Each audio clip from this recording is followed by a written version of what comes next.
In 1990, Saddam, fresh from his failure against Iran, took on another challenge. He marched his troops into Kuwait, and 350 passengers on board a British Airways flight that had stopped to refuel in Kuwait City found themselves caught in the crossfire, held for 5 months as human shields at strategic sites. I wrote to Saddam Hussein in 1990 after he'd invaded Kuwait and had arrested the British hostages, and I went to try and persuade him to release all the British hostages, which he did. But I had a 3-hour talk to him, and what was interesting was his sense of utter betrayal by the United States. He said they armed me, they supported me. The ambassador in Baghdad, American ambassador, said you could go into Kuwait, and now they've turned on me. Very interesting. President Saddam, he always think about America, they are foolish. They don't understand anything in this world. They never travel, they don't know anything outside the area. And just they believe, you know, what the president say. They are the dictatorship, not us. 5 months ago, Saddam Hussein started this cruel war against Kuwait. Tonight, the battle has been joined. And about the George Bush, the father, he always called him stupid. I was invited to interview Saddam. They didn't tell me at the time it was Saddam. They said, put on a jacket and a tie and be downstairs at 4 o'clock this afternoon. When I got to the lobby of the Al Rashid, I was met by 4 crew-cut young men who took me back upstairs and proceeded to give me the once-over. They checked my clothing, they stripped me naked, they looked at my extremities, and I was required to wash my hands and disinfect it. And they didn't give me mouthwash, so I presumed whoever I was going to meet I didn't have to kiss. And it was Saddam, the interview with Saddam they were preparing me for. And it was one of the great moments of my journalistic life.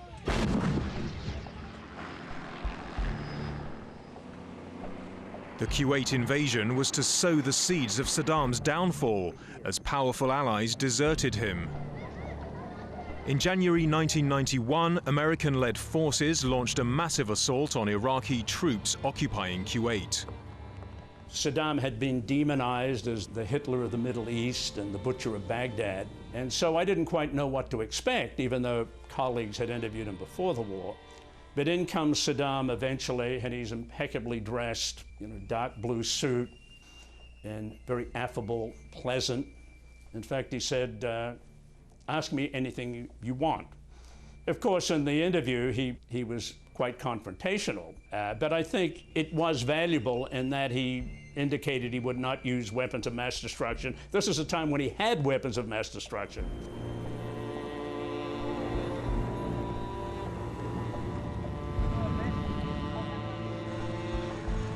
Within 6 weeks, the Iraqi troops had withdrawn from Kuwait, battered and defeated. Washington had bombed Baghdad, but decided to pull back from an all-out assault on the capital, leaving Saddam still in power, and he still had some powerful friends. Я привозил подарки, это было как-то принято, дарил ему там сабли. I bought presents, it was the custom.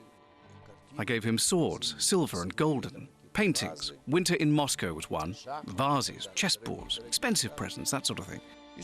He gave me presents too. He gave me 2 Patek Philippe watches. They're very expensive. I was always given photographs. Only official TV crew and a photographer were allowed during our meetings. And before my departure, I was always given a set of photos that I brought back to Moscow. Набор фотографий, которые я потом привозил сюда, в Москву. The Iraqi people suffered under the weight of international sanctions, but Saddam continued to live like a king. Ну, почти все дворцы его объехал, около 5-6 дворцов у него в Багдаде.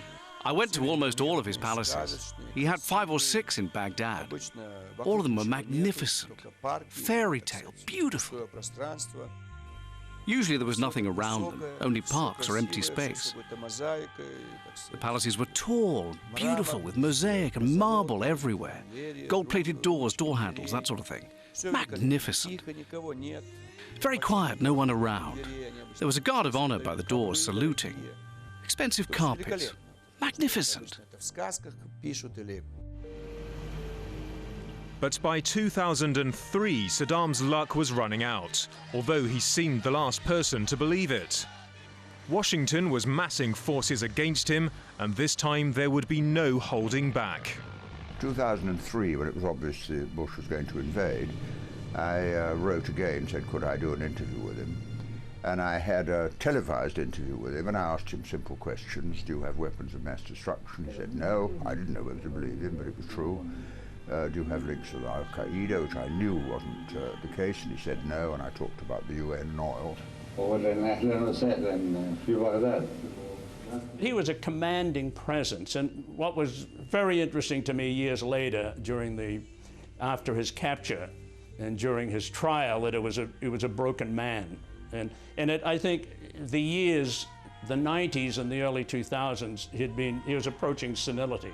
There's no doubt about it. I mean, those years, the years of not only the sanctions, but his family problems with his sons and others, and the fact by the time the Second Gulf War started, he had handed over power and authority to his youngest son, and his oldest son, Uday, was contesting that power. And it was the regime, I felt, was on its last stages.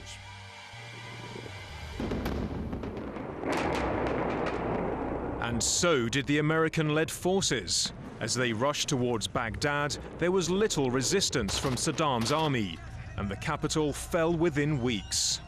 Saddam had been toppled, but he was nowhere to be found. Then, 8 months later, when he emerged from a hole in the ground, Saddam had become a pathetic, ruined figure. One of two sharply contrasting images that history will have of the man. It is a visual of a Saddam on a parade ground shooting a rifle into the air. The second is climbing out of that little spider hole he was in when he was captured, a broken man. So I look at those two, the dominating, dictatorial, charismatic leader, and the broken figure of the defeated leader in the end. And I think what is really interesting is the period between when he was firing guns and being very assertive, say, up to the early 90s, to the period when he was in that spider hole, the deterioration of his own health, of his own regime. And I'm firmly convinced that if the U.S. had not bothered to invade Iraq in 2003, the country would have fallen into a degree of chaos, and the regime would have ended sooner than later. The difference being, I think there would be chaos, there would be brutality, but you wouldn't have American involvement in it. Saddam's first trial began for his role in the 1982 Dujail killings. And by this time, it seemed the old, confident Saddam was back.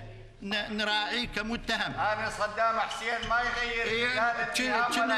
كنت رئيس جمهورية. هسه أنت متهم بقضايا جنائية.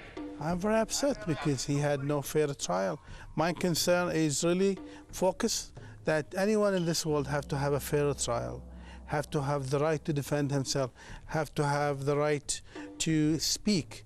So it is very sad for anyone who would see a political play, a political decision under something called legal.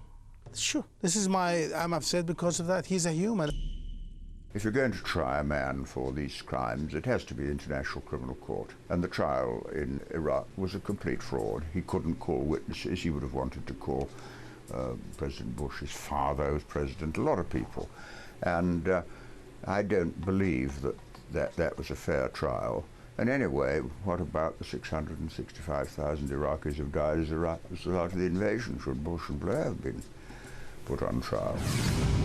Outside the courtroom, the country was sliding ever deeper into civil war, a burnt-out capital where hundreds, sometimes thousands, died in a weekly cycle of huge explosions, roadside bombs and suicide attacks. By comparison, Saddam's days of confinement seemed peaceful. I told him, anything you would like to have, you have to ask, or we will ask for you. So we asked for him to have a bicycle so he can exercise. And he started exercising over that bicycle for 3-4 hours. And he told me, you know, I can have a second wife if I want. I told him, I think, sir, you are a really strong man. The verdict was predictable. Saddam was found guilty and sentenced to death by hanging.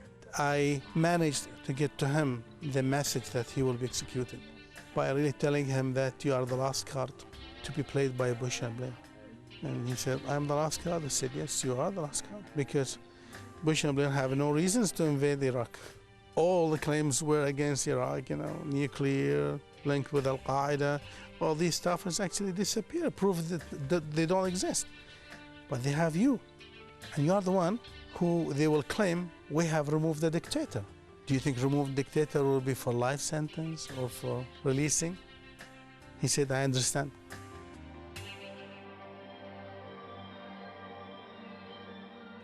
Saddam Hussein was led to the gallows like a common criminal. Taken from his bed before dawn, he was subjected to vicious abuse in his final moments by tormentors who told him to go to hell. His last words, "the hell that is Iraq," demonstrated that Saddam was well aware of the spiraling violence beyond his prison cell. And he must also have known that the iron rule he had once exerted over a now divided nation was becoming a distant memory. Saddam tried to homogenize the Iraqi people, to create a society that was first and foremost Iraqi and not representing fragments of the population, ethnic or religious fractions. And now we see a situation in which the country is divided, there is ethnic cleansing going on, there is even the threat of the country becoming partitioned or falling apart into its component parts. So it is possible to see a future with virtually nothing left from Saddam's regime.